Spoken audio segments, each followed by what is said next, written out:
সবাইকে স্বাগত জানাচ্ছি বিডিভিউজ ইনফোটেইনমেন্টে। আপনাদের সাথে আছি আমি সুস্মিতা দাস। একটি রাষ্ট্রের অর্থনীতি যত বড় হয় তার কৌশলগত ঝুঁকিও তত বৃদ্ধি পায়।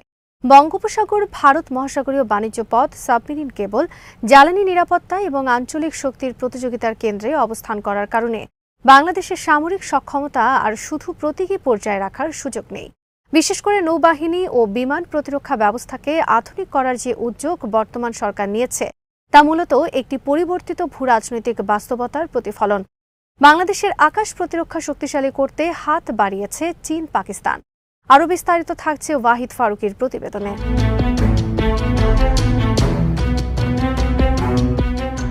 বাংলাদেশ দীর্ঘদিন ধরেই সামরিক নীতিতে ন্যূনতম প্রতিরক্ষার সক্ষমতা ধারণা অনুসরণ করছে, কিন্তু বর্তমান আন্তর্জাতিক পরিস্থিতি দেখাচ্ছে দুর্বল প্রতিরক্ষা ব্যবস্থা কেবল যুদ্ধের ঝুঁকি বাড়ায় না, বরং রাষ্ট্রকে কূটনৈতিকভাবে দুর্বল অবস্থানে নিয়ে যায়। ইউক্রেন যুদ্ধ, মধ্যপ্রাচ্যের সংঘাত, তাইওয়ান ইস্যু এবং ভারত মহাসাগরীয় অঞ্চলে যুক্তরাষ্ট্র চীন প্রতিদ্বন্দ্বিতা ছোট ও মাঝারি শক্তিগুলোকে নতুন করে ভাবতে বাধ্য করেছে। বাংলাদেশও সেই বাস্তবতা থেকে বিচ্ছিন্ন নয়। বঙ্গোপসাগরে ক্রমবর্ধমান সামরিক প্রতিযোগিতা, ভারতের আঞ্চলিক আধিপত্যবাদী দৃষ্টিভঙ্গি এবং মিয়ানমারের অস্থিতিশীলতা বাংলাদেশের জন্য একটি শক্তিশালী প্রতিরক্ষা কাঠামোকে জরুরি করে তুলেছে।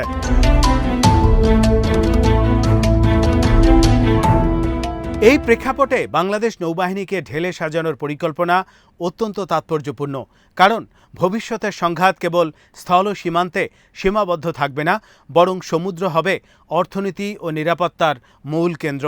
বাংলাদেশের আমদানি রপ্তানির প্রায় পুরো অংশই সমুদ্র পথ নির্ভর। এছাড়া গভীর সমুদ্রের গ্যাস, সামুদ্রিক সম্পদ এবং আন্তর্জাতিক বাণিজ্য রুটের নিরাপত্তা নিশ্চিত করতে শক্তিশালী নৌবাহিনী অপরিহার্য। এ কারণেই submarine, frigate, maritime patrol, aircraft, উপকূলীয় ক্ষেপণাস্ত্র এবং আধুনিক আকাশ প্রতিরক্ষা ব্যবস্থা নিয়ে পরিকল্পনা এখন কেবল সামরিক বিলাসিতা নয়, বরং কৌশলগত প্রয়োজন।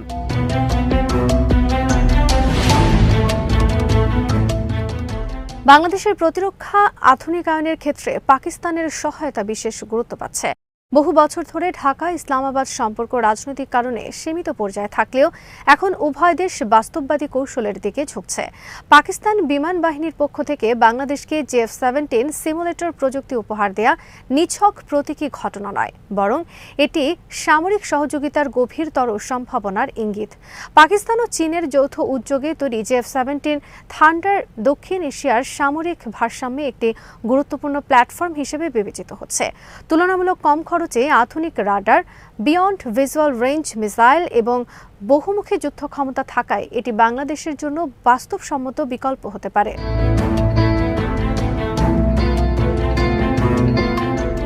বাংলাদেশের জন্য JF-17 আকর্ষণীয় হওয়ার পেছনে কয়েকটি কারণ রয়েছে।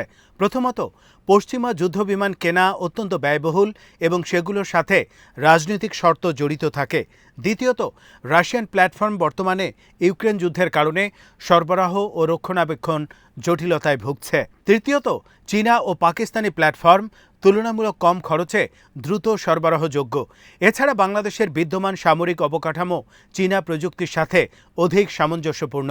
ফলে JF-17 শুধু একটি যুদ্ধবিমান নয়, বরং বাংলাদেশের জন্য একটি কৌশলগত বিকল্প।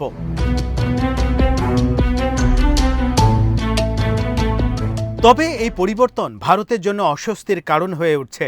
ভারত ঐতিহাসিকভাবে বাংলাদেশকে তার নিরাপত্তা বলয়ের অংশ হিসেবে দেখতে অভ্যস্ত। দিল্লির নীতি নির্ধারকদের একটি বড় অংশ মনে করে বাংলাদেশের সামরিক সক্ষমতা সীমিত থাকাই ভারতের কৌশলগত স্বার্থের জন্য সুবিধাজনক। কারণ একটি শক্তিশালী বাংলাদেশ আঞ্চলিক শক্তির ভারসাম্যে নতুন বাস্তবতা তৈরি করতে পারে। বিশেষ করে যদি বাংলাদেশ চীন ও পাকিস্তানের সাথে প্রতিরক্ষা সহযোগিতা গভীর করে, তাহলে ভারত সেটিকে কেবল সামরিক নয়, ভূ রাজনৈতিক চ্যালেঞ্জ হিসেবেও দেখবে।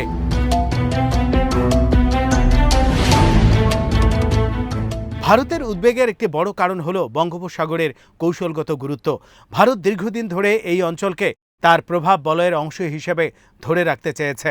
কিন্তু চীনের বেল্ট অ্যান্ড রোড ইনিশিয়েটিভ পাকিস্তানের সাথে প্রতিরক্ষা সহযোগিতা এবং বাংলাদেশের স্বাধীন কৌশলগত অবস্থান ভারতের জন্য অস্বস্তিকর বাস্তবতা তৈরি করছে। দিল্লি আশঙ্কা করছে বাংলাদেশের সামরিক অবকাঠামোতে চীন ও পাকিস্তানের উপস্থিতি ভারতীয় পূর্বাঞ্চলীয় নিরাপত্তা কাঠামোর উপর চাপ সৃষ্টি করতে পারে।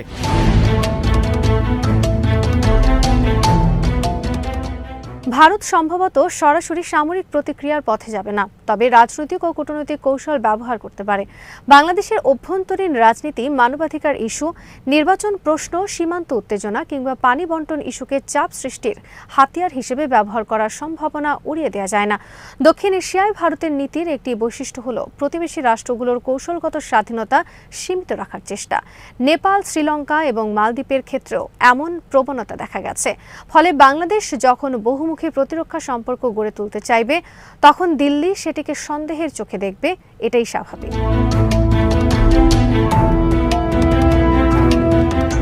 কিন্তু বাংলাদেশের জন্য এখন সবচেয়ে গুরুত্বপূর্ণ বিষয় হলো কৌশলগত স্বায়ত্তশাসন বজায় রাখা। কোনো একক শক্তির উপর নির্ভরশীলতা দীর্ঘমেয়াদে ঝুঁকিপূর্ণ। তাই বাংলাদেশের উচিত হবে চীন, পাকিস্তান, তুরস্ক, ইউরোপ এবং অন্যান্য সম্ভাব্য অংশীদারদের সাথে ভারসাম্যপূর্ণ প্রতিরক্ষা সম্পর্ক গড়ে তোলা। সামরিক আধুনিকায়নের লক্ষ্য হওয়া উচিত আত্মরক্ষামূলক সক্ষমতা বৃদ্ধি, আঞ্চলিক উত্তেজনা সৃষ্টি নয়। কারণ শক্তিশালী প্রতিরক্ষা মানেই যুদ্ধ নয়, বরং অনেক ক্ষেত্রে শক্তিশালী প্রতিরক্ষা যুদ্ধ ঠেকানোর মাধ্যম।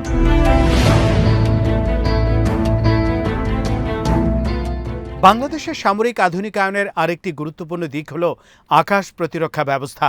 আধুনিক যুদ্ধের অভিজ্ঞতা দেখাচ্ছে ড্রোন, ক্রুজ মিসাইল এবং স্ট্যান্ড অফ অস্ত্রের যুগে দুর্বল এয়ার ডিফেন্স পুরো সামরিক অবকাঠামোকে ঝুঁকির মধ্যে ফেলে দেয়।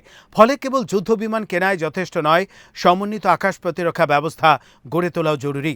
বাংলাদেশ যদি দীর্ঘমেয়াদে আধুনিক মাল্টিলেয়ার এয়ার ডিফেন্স গড়ে তুলতে পারে, তাহলে সেটি দেশের সামগ্রিক নিরাপত্তা কাঠামোকে অনেক বেশি শক্তিশালী করবে।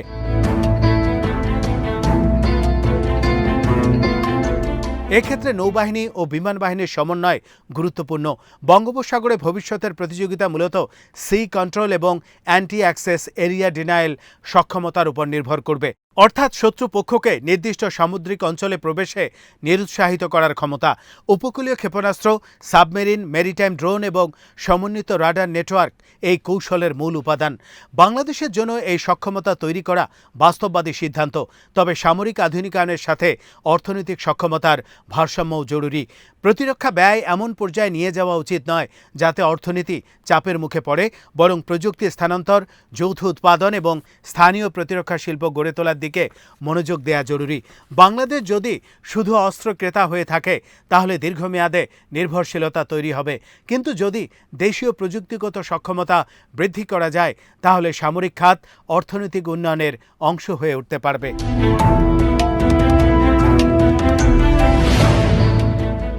সবশেষে বলা যায়, বাংলাদেশের সামরিক আধুনিকায়ন এখন আর কল্পনা ভিত্তিক উচ্চাকাঙ্ক্ষা নয়, এটি ভূরাজনৈতিক বাস্তবতার দাবি। দক্ষিণ এশিয়ার পরিবর্তিত শক্তির ভারসাম্য, বঙ্গোপসাগরের কৌশলগত গুরুত্ব এবং বৈশ্বিক প্রতিযোগিতার নতুন পরিবেশ বাংলাদেশকে আরও প্রস্তুত ও আত্মনির্ভর হতে বাধ্য করছে। পাকিস্তান ও চীনের সাথে প্রতিরক্ষা সহযোগিতা ভারতের উদ্বেগ বাড়াতে পারে, কিন্তু একটি সার্বভৌম রাষ্ট্র হিসেবে বাংলাদেশের নিজস্ব নিরাপত্তা অগ্রাধিকার নির্ধারণের অধিকার রয়েছে। মূল প্রশ্ন হলো, বাংলাদেশ কতটা দক্ষতার সাথে এই আধুনিকায়নকে কৌশলগত ভারসাম্য, অর্থনৈতিক বাস্তবতা এবং আঞ্চলিক স্থিতিশীলতার সাথে সমন্বয় করতে পারে। যদি সেই ভারসাম্য রক্ষা করা যায়, তাহলে বাংলাদেশের সামরিক শক্তি কেবল প্রতিরক্ষা সক্ষমতাই বাড়াবে না, বরং আন্তর্জাতিক পরিসরে দেশের কৌশলগত গুরুত্ব বহুগুণ বৃদ্ধি করবে। আজ এখানেই শেষ করছি। সমরাস্ত্র, প্রতিরক্ষা ও কূটনীতির নানা তথ্য জানতে চোখ রাখুন বিডিভিউস ইনফোটেইনমেন্টে। চ্যানেলটি ভালো লাগলে সাবস্ক্রাইব করুন, সংযুক্ত থাকুন আমাদের ফেসবুক পেজে।